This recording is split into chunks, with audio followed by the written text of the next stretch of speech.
So God expect you to follow his rule, common rule. எல்லா பிள்ளைங்களும் common ரூலை வந்து ஃபாலோ பண்ணணும். லூக்கா 12ஆம் அதிகாரம் 48வது வசனத்துல இப்படி வாசிக்கிறோம். லூக்கா 12:48.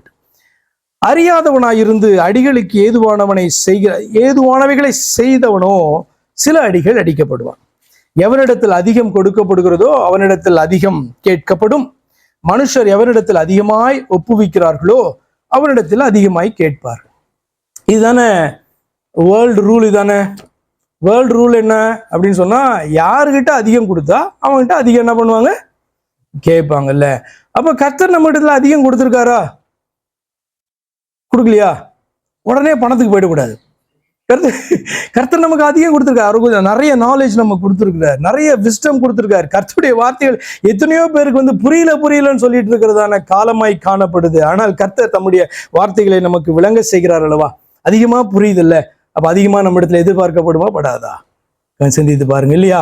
அதுதான் நீங்க சொல்லப்படுது. அறியாதவனாய் இருந்து அடிகளுக்கு ஏதுவானவனை செய்தவனோ சில அடிகள் அடிக்கப்படுவோம். எவரிடத்தில் அதிகம் கொடுக்கப்படுகிறதோ அவனிடத்துல அதிகம் கேட்கப்படும். அது எதிர்பார்க்கப்படும். மனுஷர் எவனிடத்தில் அதிகமாய் எதிர்பார்க்கிறார்களோ அவனிடத்துல அதிகமாய் கேட்பார்கள். அப்படிதான் நான் உங்களுக்கு அதிகமான இந்த ஆசீர்வாதங்களையும் வரங்களையும் நான் கொடுத்துருக்கேன். எல்லாரும் வரங்களை பெற்றவர்கள். தேவன் கொடுக்குற ஞானத்தை பெற்றவர்கள் வரங்களை பெற்றவர்கள் அல்லவா? தேவனை குறித்த அறிவை பெறுகிறோம் என்று சொன்னால் அது வரம் இல்லையா? கொஞ்சம் சிந்தித்து பாருங்க. வரம்னு குணமாக்குற வரம், அற்புதங்களை செய்கிற வரம், இப்படி மட்டும் பார்க்காதீங்க. இதெல்லாம் வரம் தான். என்ன அப்படி சொன்னா, தேவனுடைய பிள்ளைகளாக மாறி இருப்பதே பெரிய வரம். ரட்சிப்பை அடைந்திருப்பது வரம் அல்லவா? தேவனுடைய பரிசுத்த ஆவியை பெற்றிருக்கிறது வரம் அல்லவா? தேவனுடைய பிள்ளைகள் என்று அழைக்கப்படுவது வரம் அல்லவா? கொஞ்சம் சிந்தித்து பாருங்க.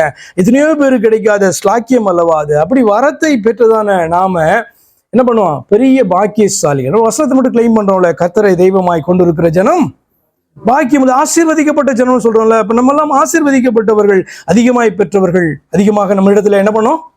எதிர்பார்க்கப்படுகிறது.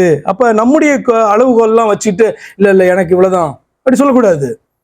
அப்ப கர்த்தரை நம்புகிறதான காரியமும் ஜெபிக்கிறதான காரியம், கர்த்தருடைய வார்த்தைகளை மற்றவர்களுக்கு பகிர்ந்து கொள்கிறதான காரியமாயிருந்தாலும், அன்பை செலுத்துகிறதான காரியமாயிருந்தாலும், மற்றவர்களை கனப்படுத்துகிறதான காரியங்களான ஓடவர் நீங்க வந்து பாத்தீங்க அப்படின்னு சொன்னா, தேவனுடைய பிள்ளைகளாக அந்த ஆசீர்வாதத்தை பெற்றவர்களாக நாம அந்த காரியத்தை முந்தி செய்யணும். அதிகமாய் பெற்றவர்கள் முந்தி செய்யும் போது பார்த்தீங்கன்னா பெரிய வித்தியாசத்தை நம்முடைய லைஃப்ல என்ன பண்ணுவோம், காணுவோம். டீச்சிங் வித்தியாசமா தானே காணப்படுது.